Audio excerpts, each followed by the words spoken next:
as que eles mesmos, à nossa revelia, se lembraram de nos oferecer. Que outros testemunhos lhes podemos pedir senão que falem, cantem, sorriam, como faziam quando estavam conosco, que usem o mesmo estilo, a mesma voz, o mesmo modo de agir, que, finalmente, se deem a conhecer, reproduzindo suas feições, que nos apareçam mostrando-se vivos como eram, como todos os contornos e delineamentos que nos eram familiares.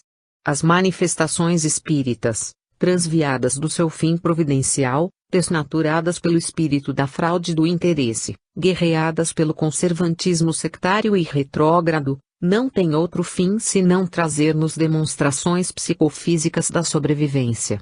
Todos os fenômenos supranormais do psiquismo, os de natureza anímica e os de natureza espírita, propriamente ditos, têm um único escopo, a demonstração da existência da alma e da sua sobrevivência à morte do corpo.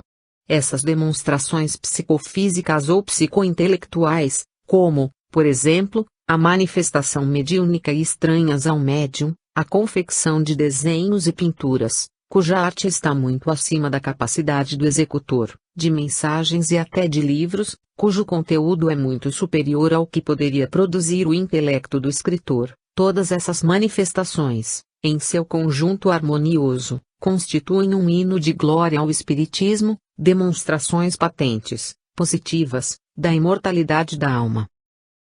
Veio a inconsciência da vida no além. Morto o corpo, a individualidade sobrevivente é tomada de um estado psíquico original, dependendo muito, esse estado, das crenças do indivíduo, seu modo de agir quando vivia na Terra, sua moralidade, finalmente, seu grau de evolução espiritual. No capítulo passado fizemos referências ao estado do espírito após a morte, faz-se mister, entretanto, que acrescentemos outras considerações, pois é infinita a variedade de sofrimentos produzidos pela inconsciência da vida além. Como dissemos, uns custam muito a compreender o seu estado, a sua situação, muitos querem crer que não morreram, pois encararam a morte como o fim da existência, mas, sentindo que continuam a existir, percebem que algo ocorreu e sentem-se em grande confusão. Outros consomem largo tempo em busca de um céu imaginário, com que foram acalentados na terra. Muitos, sentindo-se culpados e convencidos de já haverem deixado a vida terrena, julgam-se no purgatório, e outros, ainda, fustigados pelo remorso de suas más obras, sentem-se abrasados por um fogo terrível, que as dores morais ocasionam, julgando-se num inferno candente, sem luz, sem paz no coração, blasfemando contra a própria existência. A passagem do mundo terreno para o mundo espiritual ocasiona tantas dúvidas, tantas agonias, tão terríveis perturbações aos espíritos não preparados para essas mudanças fatais, irremediáveis, que a maior parte raramente consegue adaptar-se logo à nova fase de vida. Quantos se acham no outro mundo, uns como que adormecidos, outros delirando, outros continuando em seu viver material, sem compreenderem o meio em que vivem e a sua situação. É lógico que aqueles que não se prepararam para essa mudança, nem tiveram quem lhes preparasse um lugar para, ao chegarem a esse mundo de luzes, serem recebidos e logo iniciados, aqueles que não quiseram dar ouvidos às vozes espirituais, à lei de Deus, que a todos mostra a trilha que devemos palmilhar para um bom empreendimento futuro, devem passar por acérrimos sofrimentos morais. Os viciosos, os contumazes, os que excluíram Deus da consciência, que enxovalharam e lesaram o próximo, os que venderam sua inteligência, sua alma, seu coração, os que traficaram com as coisas divinas, sofrem terríveis reprimendas, de acordo sempre com as faltas cometidas, porque a penalidade, não só na terra, como na outra vida, está em proporção às infrações da lei. Não há uma só falta que não exija imediata corrigenda, e essa correção começa sempre pelo sofrimento. Enfim, a perturbação ou estado de inconsciência dos espíritos é muito variável, cada um sofre-as de acordo com a sua evolução, a sua constituição psíquica, o papel de responsabilidade social que assumiu na existência terrestre, a sua instrução intelectual, etc. Entre dois indivíduos, um ignorante e outro letrado, que tenham incorrido na infração da mesma lei, a pena do letrado se agrava, ao passo que a do ignorante será atenuada. Tudo está em relação com o indivíduo e o crime cometido. Assim também é a natureza da perturbação, peculiar a cada indivíduo. Um fato notável tem sido verificado com muitos espíritos, o não saberem eles que morreram, segundo a expressão usual. Esse fato se verifica com os espíritos muito materializados e muito materialistas, especialmente com os suicidas. É uma espécie de condenação a que ficam sujeitos, em virtude da sua teimosia na negação. Enfim, todos esses espíritos atrasados ficam presos à terra, caminham aqui e ali, mas as suas vistas abrangem mais a terra que o mundo espiritual. Eles se apinham em torno do globo, presos sempre à pátria e à família, acompanhando todos os movimentos do planeta, como se estivessem encarnados e, muitos deles, sofrem as variações atmosféricas e outras sensações peculiares aos que ainda estão incorporados na matéria. Quando veem o mundo espírita não o compreendem.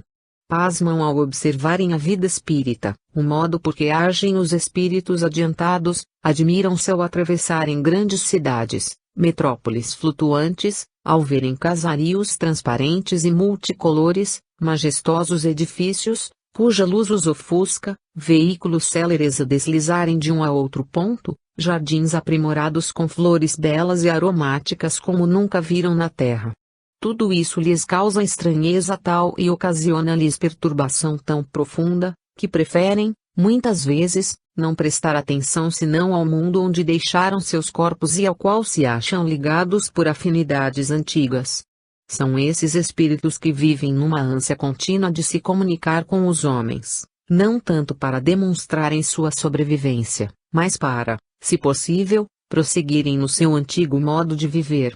Eles desenvolveram ao extremo os seus sentidos físicos, e, havendo aniquilado o sentido espiritual, ficam, por isso, entre as trevas e a luz, entre o mundo da carne e o mundo do espírito, sem poderem prosseguir na sua vida material e sem poderem viver na vida espiritual, até que as preces, as instruções, os bons conselhos os encaminhem à realidade e sejam então iniciados na vida nova, na qual sentirão um grande gozo. Gozo esse que se tornará, para eles, um incentivo para trabalharem em prol de seu progresso e bem-estar espiritual. 17 Sala de reuniões e casas no mundo. Já lembramos aos nossos leitores que o outro mundo deve ser algo de real, de positivo, pois, não se poderia compreender a vida sem os acessórios necessários para sua manifestação e também não poderíamos admitir que houvesse um hiato na transição desta para a outra vida, uma transição tão grande que o homem chegasse a perder a noção de si mesmo, ou enlouquecesse com a mudança de estado absolutamente incompatível com a sua evolução, com o seu grau de progresso moral e científico. Sobre isso e com o intuito de corroborar as nossas asserções a respeito, julgamos de utilidade transcrever um escrito de Miss Winifred Moyes, incerto num dos números de Tigre Ater World, revista inglesa de grande circulação e ótima orientação. O artigo traz o título acima e assim explica certos afazeres na outra vida, a ideia de salas, halls, de reuniões e templos de instrução na vida futura, é muito atrativa a certas pessoas, e, durante o tempo em que esses lugares são necessários aos que aspiram o saber, são encontrados à sua disposição. Entretanto, devemos lembrar que o desejo de casas e salas de reuniões provém do fato de, durante a vida terrena, termos necessidade de abrigos contra a inclemência do tempo. O nosso clima é responsável por muitos dos nossos costumes e desejos arraigados. Sabemos que para estudar aqui devemos estar salvaguardados de barulho e interrupção. Visualizando a vida futura devemos lembrar que, quando passarmos à condição de espírito, não teremos as desvantagens que são boa parte das experiências na Terra. 8. A locução de Zodíacos sobre o futuro estado do ser atraiu grande interesse, porém alguns leitores, em correspondência, mostram estranhar a ausência de referência a casas e saias de reuniões para instrução. O simples fato de sentirem eles a sua felicidade aumentada com exposições, discursos e réplicas de coisas terrestres, significa que essas estarão ao seu dispor enquanto tenham utilidade. Casas de convalescentes. Muitos espíritos que voltaram, descreveram suas casas e também outros edifícios vistos.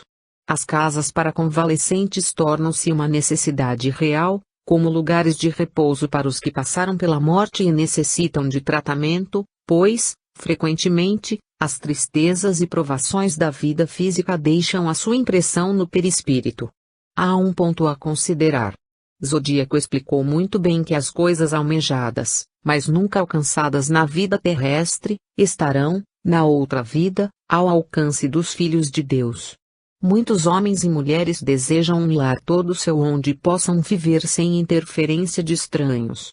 Quando ingressarem no além terão a morada dos seus sonhos.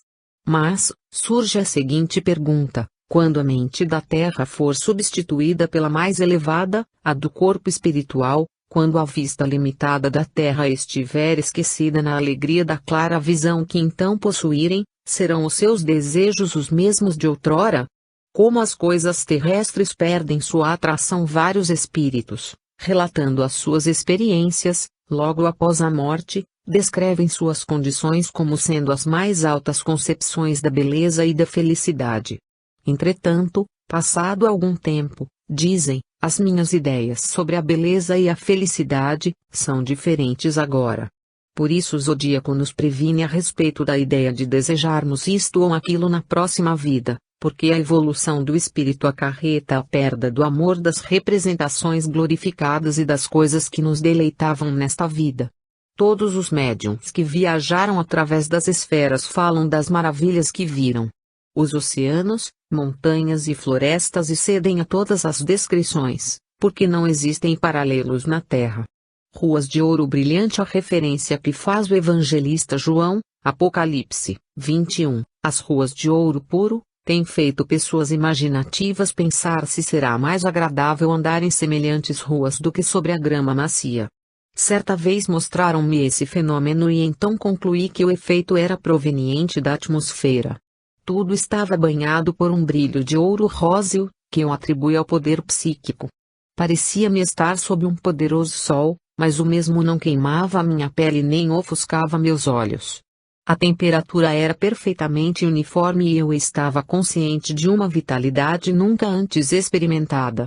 Então houve uma admirável exuberância de flores. Todas as cores pareciam misturadas em glória e nunca esquecerei o delicado verde das árvores e campos. Comparativamente, as cores que a natureza terrestre nos apresenta pareciam desbotadas e manchadas. Vi que podia andar sobre prados alcatifados de flores, que variavam de 1 polegada a 6 pés de altura, sem magoar qualquer delas. Olhei para uma floresta e fiquei admirada da capacidade que me fora dada, de ver o cimo da mais alta árvore, como até abaixo da terra, as suas raízes. Também parecia-me tão fácil ver através de uma árvore, como o lado, que estava voltado para mim. Este milagre de visão calou fundo em minha mente. O mar de cor opalina, o mar no mundo do além, tinha uma beleza impossível de ser descrita. Eu sabia que me viria o desejo de descrevê-lo, quando da minha volta ao corpo físico, e perguntei a meu espírito guia se eu deveria tentar achar uma analogia para comparação. Na palma de minha mão vi uma enorme opala, a qual, sob a luz, esplendia numa variedade de gloriosos raios multicores, mas, quando olhei para a mesma, concluí que era só uma pálida representação das cores daquele inovidável mar.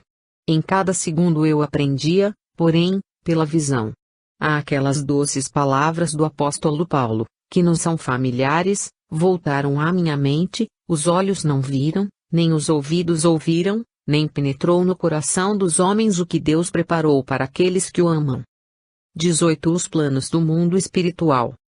No outro mundo, como neste, existem planos de existência, mundos superpostos, uns acima dos outros, constituindo uma espécie de escada de perfeição.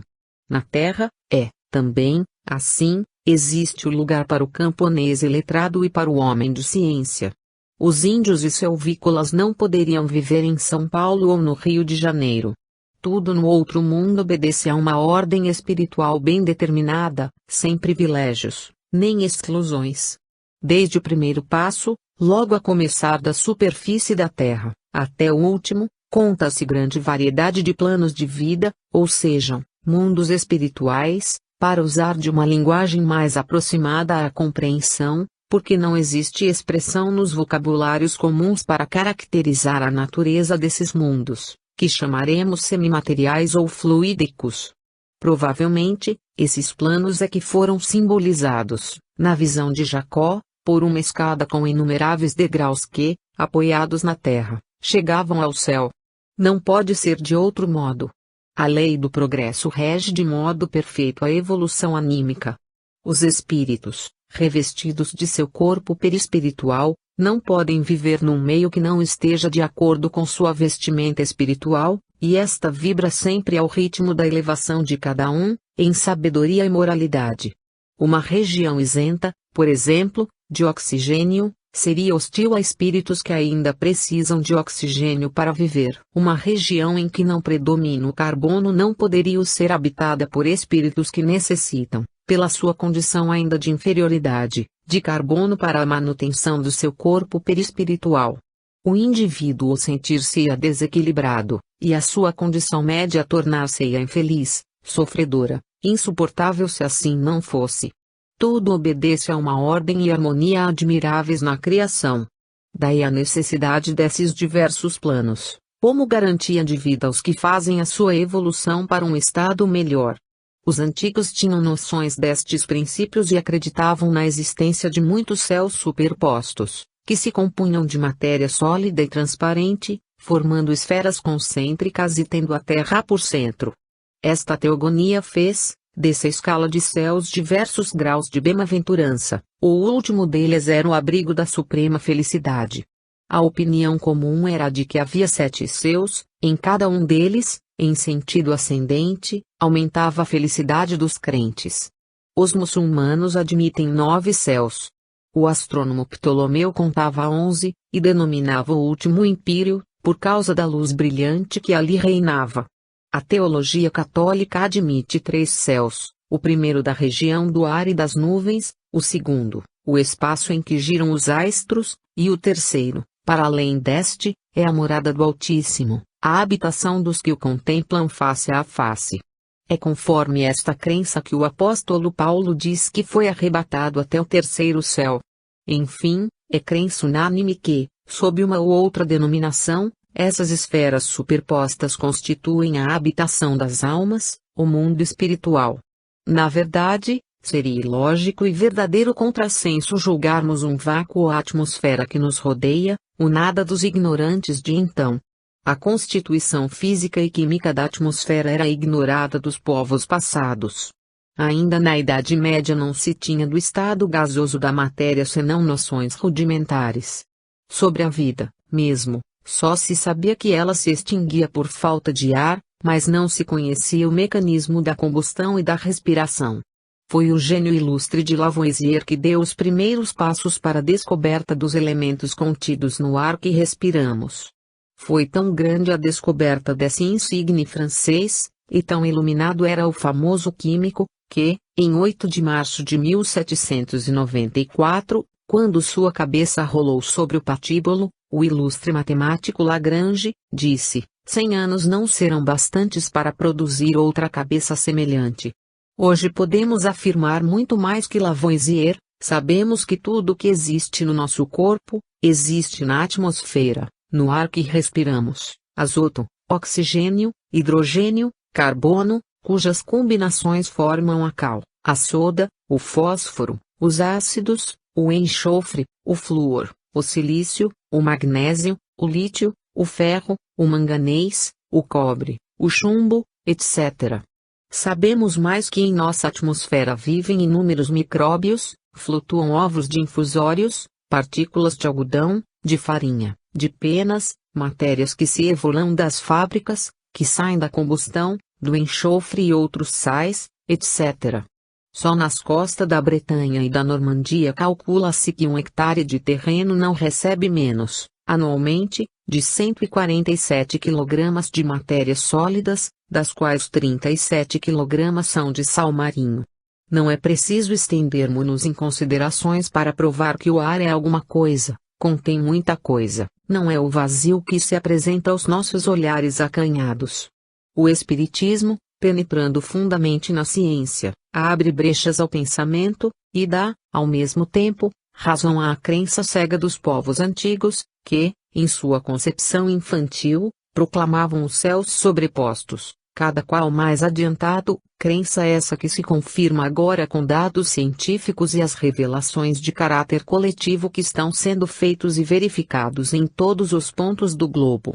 Não há dúvida, existem planos de existência, de vida em mundos superpostos, uns acima de outros, constituindo, no seu conjunto, uma espécie de escada de perfeição. 19. O plano da vida após a morte. O primeiro plano do mundo espiritual é bem parecido com o plano em que vivemos, o plano terrestre. Pode-se dizer que o nosso plano de vida aqui, na Terra, é uma cópia materializada do primeiro plano da vida espírita. O que existe na Terra, existe nesse plano do mundo espírita, sendo que ele contém ainda mais alguma coisa do que existe no nosso mundo. Mas é muito mais aperfeiçoado, mais belo, sem comparação, e tudo o que existe, está claro, é formado de matéria contida nesse plano de vida, ou mundo. O termo mundo, na linguagem espírita, não exprime somente os planetas, os globos, mas também as camadas que chamamos atmosféricas e que envolvem os planetas, os cometas, as estrelas ou sóis, e outros mundos imperceptíveis mesmo aos astrônomos e aos que se dedicam às coisas espirituais. Poderíamos chamar esses mundos de mundos aéreos, entretanto reais, pois é neles que vivemos a nossa vida verdadeira. Nos mundos materiais a nossa vida é ligeira, aparente, transitória, sujeita aos 5 sentidos e limitada à personalidade, ao passo que, no mundo espírita, não é a personalidade que vive, mas sim a individualidade, com o sentido amplo que abrange o seu passado. De modo que, como foi dito pelos espíritos que ditaram ensinos a Allan Kardec, o mundo espiritual é um reflexo aperfeiçoado do mundo material. Com efeito, os videntes veem esse reflexo assim como os poetas e pensadores, debruçados à beira-mar veem em suas águas retratados os astros e as estrelas dos céus. Para os homens na Terra, essa visão não passa de miragem, de reflexo, mas para os habitantes do mundo espírita, esse reflexo é tão real, como é real, na Terra, o que o homem vê, observa e executa, as cidades, casas, veículos, etc. Acresce, porém, que o mundo espírita não limita a sua evolução somente ao reflexo, isto é, não contém só o que contém a Terra, porém muito mais, pois é claro que, sendo ele o mundo normal primitivo, o que existe na Terra é originário desse mundo. Todas as novidades, todas as novas descobertas, os melhoramentos que o mundo terreno vai tendo, vêm do mundo espiritual e são uma cópia grosseira, materializada, do que existe no mundo espiritual. Esse mundo espiritual é muito maior do que o mundo material, nem pode haver comparação, senão muito relativa, seja em estrutura, nas belezas da arte, nas maravilhas da ciência, na altura da concepção dos seres intelectuais e das coisas, na harmonia, etc. Em tudo ele excede, mas excede muito ao mundo material. Basta dizer que a vida, ali, é isenta do ganha-pão, do ganha-roupa e do ganha-cobertura. O trabalho é muito mais suave, independente de suores, fadigas, canseiras, e ainda mesmo esse trabalho, conquanto seja obrigatório, como é o trabalho na Terra, tem o seu limite para permitir as distrações, o estudo, a formação do intelecto, o progresso do espírito. Os que se amam constituem-se em famílias, obedecem às leis sociais de respeito mútuo, muito mais ainda do que na Terra. Entretanto, nesse plano de existência, mormente no momento atual, o bem-estar tem sido terrivelmente perturbado pela ação nefasta de espíritos maléficos, que vão deixando a Terra atormentados pelas guerras, epidemias, suicídios e catástrofes de várias espécies. Devemos acrescentar que esse plano de vida está ainda muito distante da felicidade. E quando dizemos que ele é belo e admirável, fazemo-lo sempre em relação ao mundo material, onde predominam paixões de todos os gêneros e o vil interesse dos bens materiais. propositalmente com o intuito de trazer revelação sobre a vida espiritual, e para que não a julguem milagrosa, abstrata, é que deliberamos publicar este livro.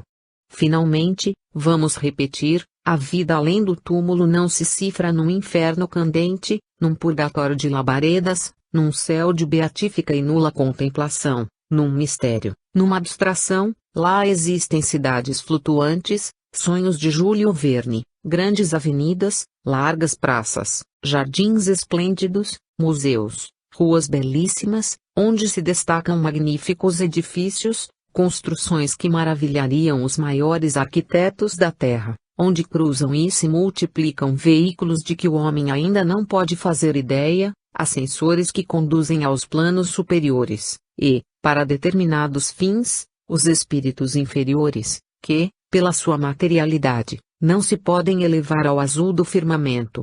Enfim, lá a vida é tão intensa, o movimento tão acentuado, que confunde os espíritos menos avisados. Como confuso e boquiaberto ficaria o sertanejo que do mundo nada conhecesse a não ser o recanto em que nasceu e fosse transportado para um dos centros principais do mundo terrestre, por exemplo, Londres ou Paris.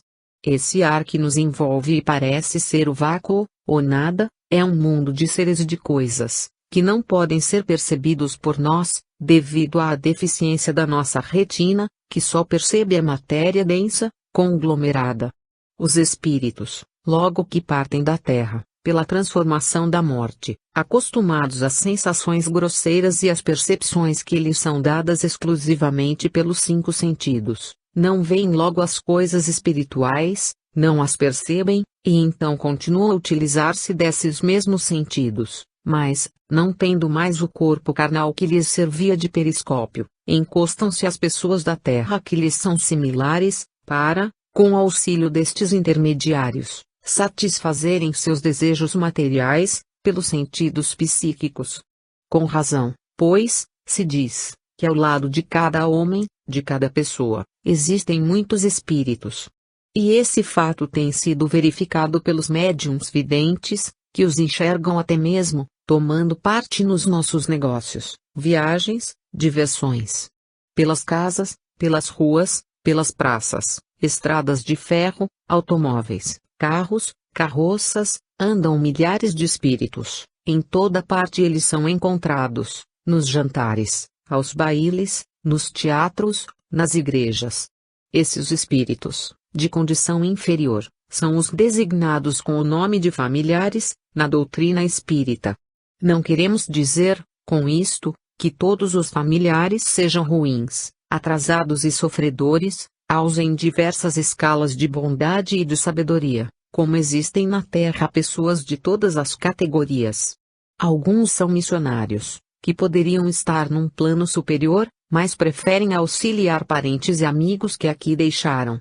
Outra multidão de missionários vive em nossa atmosfera, guiando os espíritos atrasados, protegendo e auxiliando os homens de boa vontade, iniciam na vida espiritual os que para lá se passam, preparam para uns, novas encarnações, exilam outros para mundos inferiores, ou para outros planetas. Esses casos são muito comuns no mundo espírita, é o que aqui na Terra chamamos lei da deportação. Quando o indivíduo é perigoso, obstinado, criminoso, contumaz, irredutível, os governos da Terra encerram-no num presídio, ou deportam-no para outra nação. No mundo espírita, em semelhantes condições, enviam o espírito, ou para um presídio, onde receba instrução e fique preso, ou para outro planeta mais atrasado, com a dupla vantagem de que, ele levará aos habitantes dessas outras terras alguma novidade que aprendeu, ao mesmo tempo que, aguilhoado pelo sofrimento, regenera-se e efetua o seu progresso. No mundo espiritual há o princípio de autoridade, e disso temos muitas provas, seja pela cura de obsessões, seja na cura de moléstias, dadas pela ciência como incuráveis e que não são mais que a ação de espíritos maléficos, odientos, rancorosos, ciumentos, invejosos, cuja ação cessa quando eles são chamados à ordem e cedem ao princípio de autoridade. Contudo, não é demais repetir que, no momento atual, também o mundo espírita passa por grande crise, cujo reflexo se vê na Terra. Mas a crise não é definitiva, é sempre um tempo curto de revoluções, que tem um fim. Esperamos que muito breve a crise do mundo material seja superada, para que mais depressa seja abafada a crise no mundo espírita, pois recíproca é a ação de um mundo sobre o outro. A deportação, para outros planetas, de um verdadeiro império de perturbadores, que há séculos vem aniquilando e avassalando tanto o mundo terra quanto o mundo espírita, dará fim a essa crise. E é por esse motivo que vós, espíritas, não podeis ainda consolidar as vossas mais altas aspirações, cumprindo com alegria as provas que, por Deus, vos foram impostas, e ao mesmo tempo vos é difícil manter íntima relação com os espíritos que vos auxiliam. Os efeitos dessa crise também concorrem para os insucessos de muitas curas e a ineficácia das preces que fazeis, bem como prejudicam experiências probativas da imortalidade. Mas tudo passará breve e as duas humanidades, ligadas por um mesmo ideal, marcharão apressadamente para tornarem o mundo terreno uma habitação superior, ao menos bem confortável, e o mundo espírita, um paraíso para o descanso e úteis diversões, ao mesmo tempo, uma escola de progresso, a oferecer aos que deixarem a terra novas oportunidades. Tudo vai ser reformado, tudo vai ser remodelado para o império do bem e do belo, porque o reinado do Cristo Jesus se avizinha e se proclama em todo o mundo e no espaço. 20 Revelações sobre a vida no outro mundo. No prefácio desta obra dissemos que, muito tempo depois de havermos escrito uma conferência a respeito da vida no outro mundo, vimos que as ideias expendidas por nós estavam de pleno acordo com as de diversos médiuns que se achavam em íntimas relações com os espíritos, e as de diversos escritores, principalmente ingleses, recebidas de seus parentes e amigos, revelações semelhantes às que havíamos recebido. Isto sobremaneira nos alegra, porque a verdade não pode ser propriedade pessoal, ao contrário, um dos seus principais característicos é transparecer por meios diversos e em todas as partes do mundo. Pois bem, essa verdade, que por excesso de escrúpulo havíamos guardado inédita, hoje aparece em várias obras, e é nosso dever propagá-la, pois representa um jato de luz que nos tira das trevas em que nos achamos. É uma fonte de consolação que suaviza os grandes dissabores que sofremos na via crucis da existência terrestre.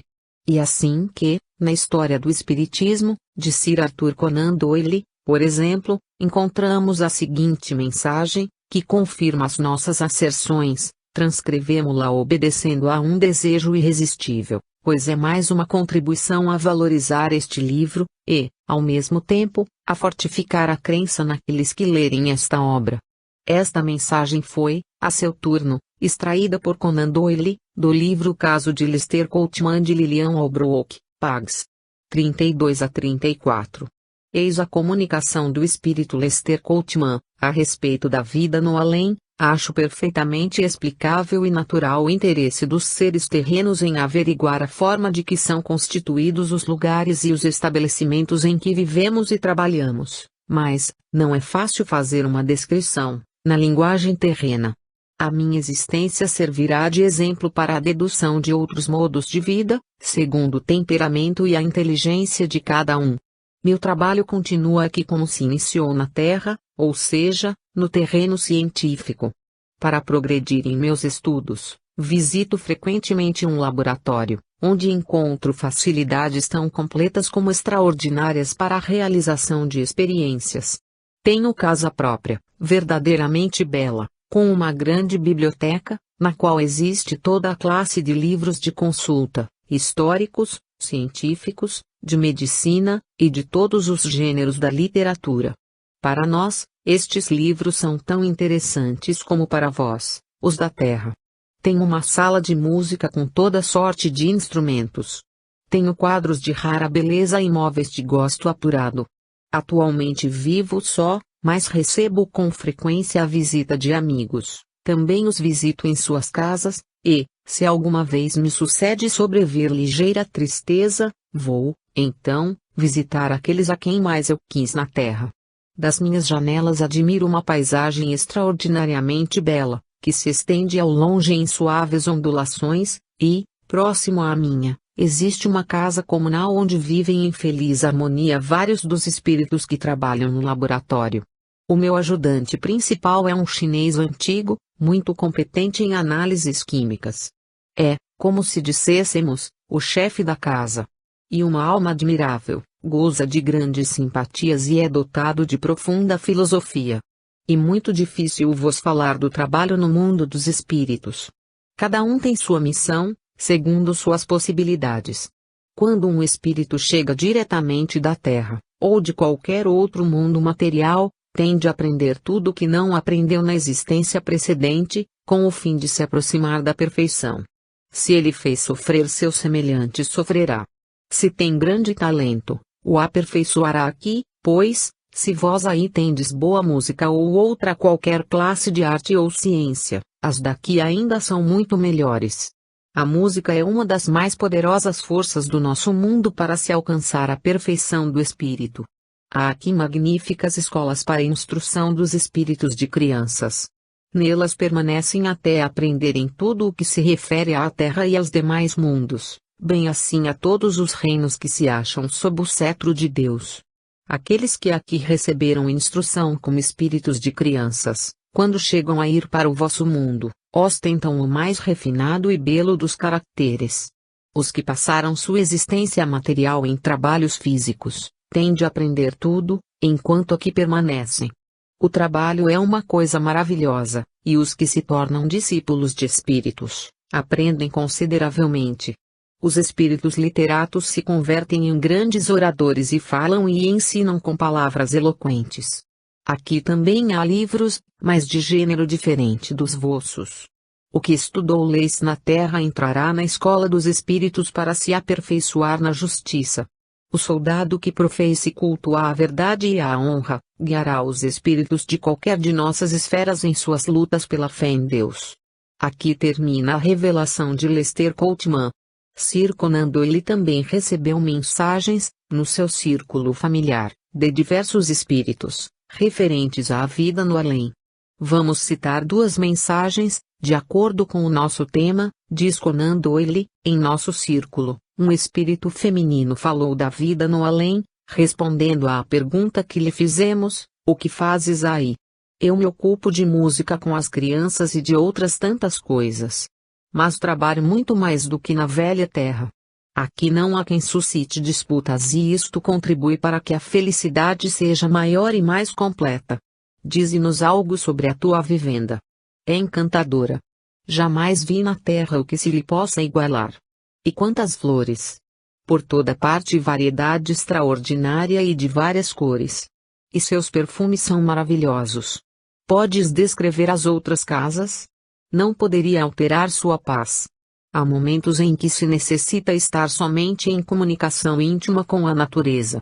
Cada casa é um oásis, além do que, há surpreendentes panoramas e outros lugares de seres bons, amáveis e alegres pelo fato de viverem no meio de tantas belezas.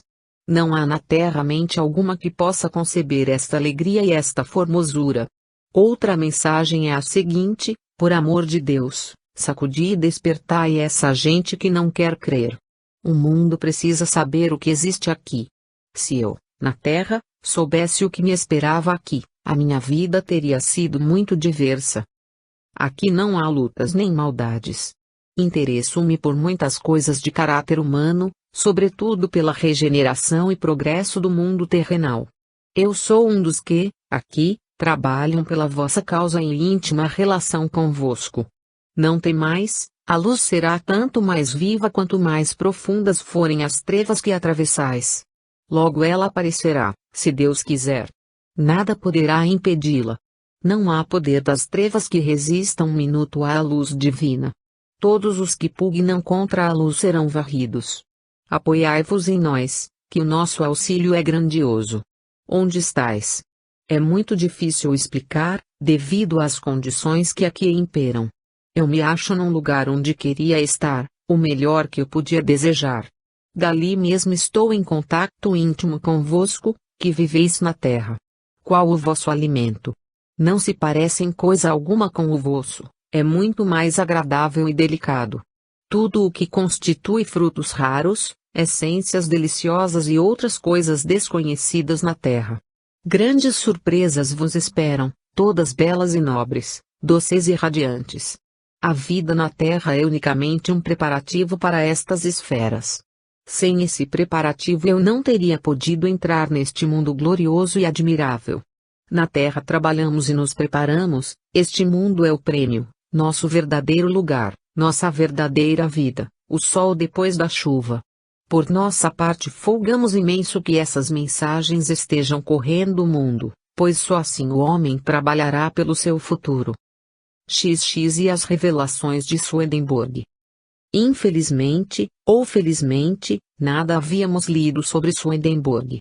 De Swedenborg somente conhecíamos o nome e a fama, como um grande espírito e um grande médium, e já havíamos concluído esta obra, para entregá-la ao prelo, quando nos veio à mão um grande capítulo sobre Swedenborg e suas visões, seu modo de encarar a religião, sua filosofia, sua biografia. Lemo-lo com sofreguidão, pois tudo que os grandes homens têm dito e escrito, não tem outro fim senão o de nos ilustrar e nos fazer progredir, gerando a luz que nos guia nas vicissitudes da vida. Deliberamos, então, adiar para o dia seguinte a entrega da obra ao prelo, para incluir nela algo do que lemos, principalmente o que se refere ao modo de ver de Swedenborg sobre a vida no além. Swedenborg, ou antes, Immanuel Swedenborg, foi um grande engenheiro de minas e grande autoridade em metalurgia. Natural da Suécia, onde foi também militar, contribuiu para o sucesso das campanhas de Carlos XII da Suécia. Alta autoridade em astronomia e em física, escreveu obras eruditas sobre as marés e a determinação das latitudes. Além disso, tinha profundos conhecimentos de zoologia e anatomia. Financista e economista político, elevou-se ainda acima de Adam Smith. Conhecia a Bíblia a fundo, foi um teólogo nato. Tudo isso, porém, nada é em face de suas faculdades psíquicas. Swedenborg foi o fundador de uma doutrina, baseada toda ela sobre a outra vida, por meio de comunicação com os espíritos. Ele dizia que este mundo nada mais era que um laboratório de almas, um campo de experimentação em que o material se aperfeiçoa e libera o espiritual. Desde criança se revelou grande vidente. Suas faculdades psíquicas manifestaram-se em diversos momentos de sua vida. O que, porém, de Swedenborg mais nos interessa para esta obra, são as suas revelações sobre a outra vida. Segundo ele, o outro mundo consiste em um número de esferas diferentes, que representam certo grau de luminosidade e de felicidade, a cada uma das quais vamos depois da morte, segundo nossas condições espirituais. Ali somos julgados de maneira automática, por uma espécie de lei espiritual, que determina o resultado total da nossa vida, de sorte que a absolvição e o arrependimento no momento da morte nenhum valor têm. Ele viu, naquelas esferas, a reprodução do que há neste mundo. Viu casas, nas quais viviam famílias, templos, salões de reuniões para fins sociais, palácios, etc. A morte, segundo Swedenborg, não devia ser temida, é visto a presença de seres espirituais que assistiam aos agonizantes, e os iniciavam na nova existência. Os recém-chegados, dizia ele, passavam por um período imediato de repouso, depois do que recobravam os sentidos em poucos dias.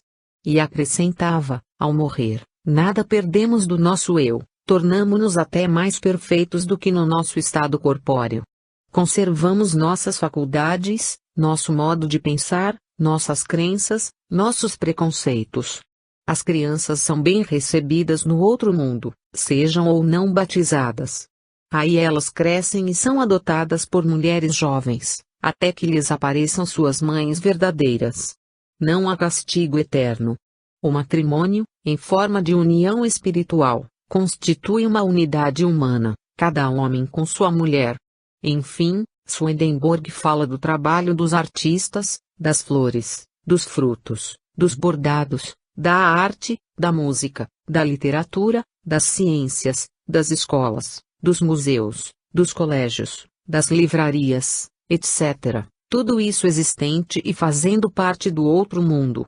Os que, velhos, enfermos, decrépitos, deformados, abandonam este mundo, renovam, na outra vida, a sua juventude e recobram gradualmente o pleno vigor. Os casados continuam juntos se seus sentimentos mútuos permanecerem inalterados. Caso contrário, o matrimônio fica sem efeito. Os amantes que se adoram não ficam separados pela morte, o espírito do falecido permanece unido ao do sobrevivente, até que ambos se reúnam na outra vida. Enfim, a doutrina de Swedenborg é espiritismo puro, ele não pode deixar de ser um precursor da nova revelação. É verdadeiramente interessante essa maneira de ver o mundo dos espíritos naquele tempo, muito antes de se acentuarem as manifestações dos espíritos neste mundo. De nossa parte, é com muito prazer que levamos esses princípios ao conhecimento dos nossos leitores, por ver que se acham de acordo com o escopo deste livro, cujos ensinos, repetimos, recebemos antes de termos lido qualquer coisa referente ao outro mundo. 22 A complexidade do mundo espiritual. Não será para admirar que muitos, ao lerem este livro, principalmente na parte que trata do plano da vida após a morte, recebam com indiferença, e mesmo com cepticismo, as descrições que damos da vida no outro mundo. Alheios às coisas espirituais, viciados por um culto rotineiro que não fala à razão nem ao coração, passivos às injunções sacerdotais, que têm sufocado as mais belas aspirações humanas, para descortinar o seu futuro, o homem, preso ao dogma e abastar dos ensinos que têm desvirtuado a natureza íntima da outra vida, não pode deixar de se admirar da complexidade do mundo dos espíritos. Como acreditar sem indispensável preparo, que, em vez de um céu abstrato, de indolente contemplação, de um purgatório purificador, de um inferno de chamas, existe um mundo absolutamente complexo, onde há tudo o que é preciso para que a vida normal do espírito não se ressinta da falta dos meios necessários ao seu bem-estar e, simultaneamente ao seu progresso. Como crer na existência de parques, cidades, avenidas, casas, edifícios, jardins, flores, no outro mundo, se os ensinos clericais nos pintam a outra vida com cores muito diversas, como se ela fosse o extremo limite da existência, a última etapa a que irremediavelmente teríamos de chegar e que resolveria absolutamente a nossa condição futura. A revelação dos espíritos veio produzir uma revolução completa nas ideias da humanidade sobre a outra vida. Contrariando toda conjectura e todas as concepções humanas, os espíritos se manifestaram e nos trouxeram notícias esclarecidas do mundo em que habitam, e essas revelações, longe de terem caráter pessoal, têm sido dadas em todos os pontos do globo e em épocas diversas. E elas foram julgadas concludentes por homens de grande valor, como Conan Doyle, Oliver Lodge, Carl Duprel e outros. Este último, ilustre cientista, no seu livro La Morte au-delà, La vie dans au-delà, afirma que possuímos, realmente, uma metafísica e acrescenta, tudo o que é imperceptível aos nossos 5 sentidos, tudo o que não reage sobre a nossa organização e é, provavelmente, muito, tudo isso pertence ao domínio de uma metafísica. Nós não sabemos se, para apreciar as coisas, nos faltam ainda 10 sentidos ou talvez 100. O além não é senão o além, além dos nossos sentidos, que é o desconhecido neste mundo. A crença infantil dos povos colocou além nas esferas superiores, porque consideravam a Terra como o centro do universo. Copérnico pôs fim a esta concepção errônea, divassou além e deslocou o céu. Mas se colocarmos o além mesmo neste mundo, ele será nosso e ninguém poderá nos arrebatar. A linha de demarcação entre este mundo e o além não é geométrica, ela é traçada pelas nossas sensações. Este mundo e o além não estão próximos um do outro, ao contrário, eles estão um no outro, de sorte que, a despeito de Copérnico, nós possuímos um além. Nenhuma prova nos foi dada de que iremos para um outro lugar depois da morte. E preciso, então, até que venha uma prova contrária, que consideremos o corpo astral, que sobrevive à morte, como permanecendo neste mundo após a desencarnação. Se os fantasmas e as materializações que o ocultismo moderno nos mostra são reais, devemos admitir que o além é um lugar de onde se pode voltar. O mais racional seria, então, admitir que este mundo e o além se acham no mesmo plano. Diz-se que os fantasmas voltam, não é isto uma expressão gratuita?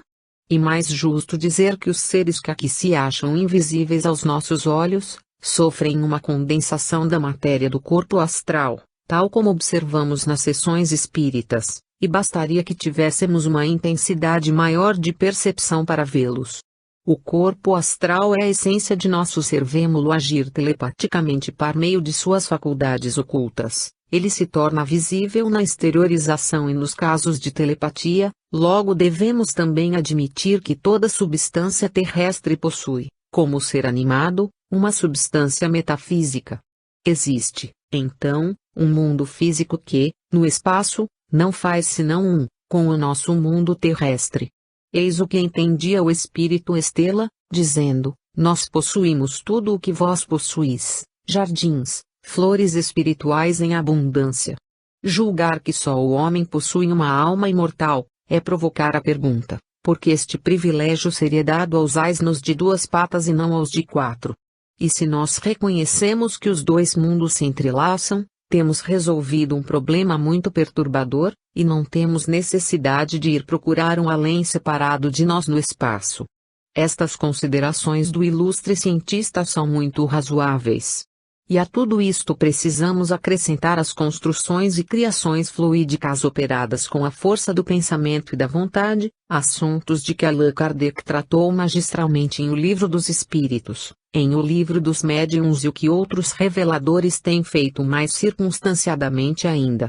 Pode-se, finalmente, concluir, de tudo isso, que os seres viventes, após a morte do invólucro físico, permanecem no além, em meios que lhes são peculiares, conservando, até a ulterior evolução, a forma que tinham na terra, nos ares, nas águas. É assim que se pode entender o fato de ser o nosso mundo um reflexo do mundo dos espíritos, que é revelado agora, não mais como uma abstração, mas, sim, como uma realidade, e parece-nos razoável sejam as plantas, as flores, nesse mundo, muito mais belas e perfumadas que as nossas, pois, em sua essência, não poderiam deixar de ser, bem assim os animais, muito mais inteligentes e bonitos que os terrenos. Constituindo o espírito e seu princípio intelectual, a individualidade, e, durante a encarnação terrestre, a personalidade, parece claro que, aquela, abrange certas faculdades metafísicas que a embelezam e enobrecem, ao passo que a personalidade fica adstrita a um limite ocasional. E, assim submetidos, não há evolução da espécie, mas há a lei da evolução anímica, tanto num mundo como no outro. Os espíritos, de acordo com as suas necessidades psíquicas, pelos renascimentos sucessivos, ou seja, pela reencarnação, sobem com mais ou menos brevidade a escada do progresso para atingirem a perfeição espiritual. Por isso é que se diz que os 2 mundos, o terráqueo e o dos espíritos, são solidários, reagindo um sobre o outro, além de que as entidades de maior progresso neste último concorrem com as suas luzes para a evolução coletiva, ora ensinando, ora protegendo os seres que se acham sob sua guarda. Repitamo-lo, a outra vida não é uma concepção abstrata, mas constitui um mundo complexo digno de atenção e onde acumulamos os nossos melhores tesouros, tesouros incorruptíveis que nos garantem a verdadeira felicidade. 23 Os planos subsequentes ao mundo espiritual. Após o relato sobre o plano espiritual, que sucede à vida corpórea, cumpre-nos dizer algo sobre o mais além. É claro que, a esse respeito, não podemos apresentar grandes conhecimentos, aliás, parece suficiente saber o ponto da jornada a que temos de chegar. Daí para diante, outras luzes nos iluminarão a estrada, e novos conhecimentos melhor nos esclarecerão para demandarmos a meta que o Pai nos assinalou. Em todo o caso, podemos aventurar mais um passo no caminho do futuro que nos espera e tecer algumas considerações sobre a vida superior. Todos devem saber que a nossa atmosfera, desde aquela que circunda o globo, até a que fica na fronteira dos outros planetas, como já dissemos, não é igual. Pela mesma forma vemos que o nosso mundo é constituído de camadas sobrepostas, conforme ensina a geologia. As escavações mostram camadas que se sucedem de distância a distância. Na atmosfera dá-se o mesmo, ela é composta de camadas superpostas. Da Terra a uma certa distância, a matéria que existe em abundância é o oxigênio, gás imponderável aos sentidos humanos, não obstante matéria ainda, dado que muito grosseira aos sentidos da alma, sentidos psíquicos, ou espirituais. Pois bem, em subindo, mais diminui o oxigênio, e assim por diante, a matéria vai se rarefazendo, tornando-se cada vez mais sutil. Isto acontece sempre gradativamente, porque na natureza não pode haver transições bruscas. Nada passa de um estado para outro, sem que primeiro passe por um estado intermediário. Esses círculos que envolvem a Terra, e se diferenciam pela fluidez da matéria que os compõe, são as esferas espirituais, cada qual mais adiantada em sentido ascendente, do mundo dos espíritos.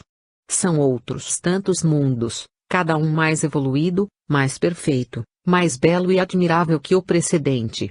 Os espíritos, que nunca deixaram as regiões inferiores, só podem fazer pálida a ideia desses planos superiores, e, ainda assim, se algum espírito superior lhes revelar. Entretanto, não resta dúvida de que cada mundo inferior é o reflexo do mundo imediatamente superior, e, assim como a matéria se rarefaz, elevada à quintessência, assim também, quanto mais afastados estiverem os planos espirituais, mais adiantados serão os espíritos que neles habitarem, devido à fluidez, à rarefação, em suma, à perfeição da matéria em que se acham.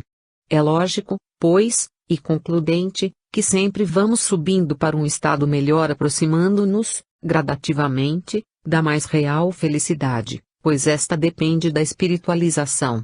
E, para melhor incentivar os espíritos no trabalho contínuo de evolução, ocorre uma lei natural, segundo a qual aqueles que moram nos degraus superiores podem baixar aos degraus inferiores, mas aqueles que moram nos planos inferiores não podem subir aos superiores, assim como aquele que mora no terceiro andar de um edifício, além de gozar ar mais pura e vista mais agradável, pode vir para baixo mais facilmente, descendo escadas, mas aquele que mora nos pavimentos inferiores não pode subir senão mediante algum esforço. Espiritualmente, tal subida nem é possível, salvo em condições especialíssimas. O estabelecimento das residências no mundo espiritual não se realiza, como acontece no plano terrestre, com a reunião dos afortunados ou dos desafortunados. Aqueles, aqui, têm recursos e moram em grandes e boas casas, os que não os têm, moram nos arrabaúdes, nos sítios e em casebres. E os desafortunados do mundo, parece, só existem para servirem aos que têm fortuna. No plano espiritual não é a mesma coisa, lá, as moedas correntes são a virtude e o conhecimento, em duas palavras, caridade, sabedoria. São estes os tesouros que os ladrões não roubam, os vermes não estragam, as traças não roem, a ferrugem não extingue. Eis porque é indispensável, aquele que não quiser sofrer, mas gozar, acumular essa fortuna incorruptível. Mas façamos um esforço intelectual, ergamo-nos num salto mais arrojado, atravessemos essas camadas superpostas e elevemo-nos até a com assento circunflexo órbita da Terra. A órbita é o caminho que o nosso mundo percorre, é a área em que ele como que tem direito de agir, de andar, de caminhar. Os demais mundos espirituais que o circundam, têm, também, suas órbitas ainda que mais fluídicas na medida da rarefação de cada um, e faziam também o seu percurso anual. A Terra percorre a sua órbita velozmente, caminha 107 km por hora, gastando, no seu itinerário, 365 dias, 6 horas, 9 minutos e 9,5 segundos. Além desse percurso, que é o de translação, o nosso mundo tem um movimento de rotação em torno do seu eixo magnético, em que gasta 23 horas, 56 minutos e 4,095 segundos. Pois bem, outros planetas do nosso sistema têm os mesmos movimentos, uns fazem o seu percurso em menos tempo, outros em mais, sempre em relação à distância em que se acham do Sol. Todos têm suas atmosferas superpostas, formando diversos mundos, e cada um deles caminha na sua órbita, na sua estrada de ar, no seu caminho de luz. Acresce ainda que todos esses planetas, e suas camadas atmosféricas, são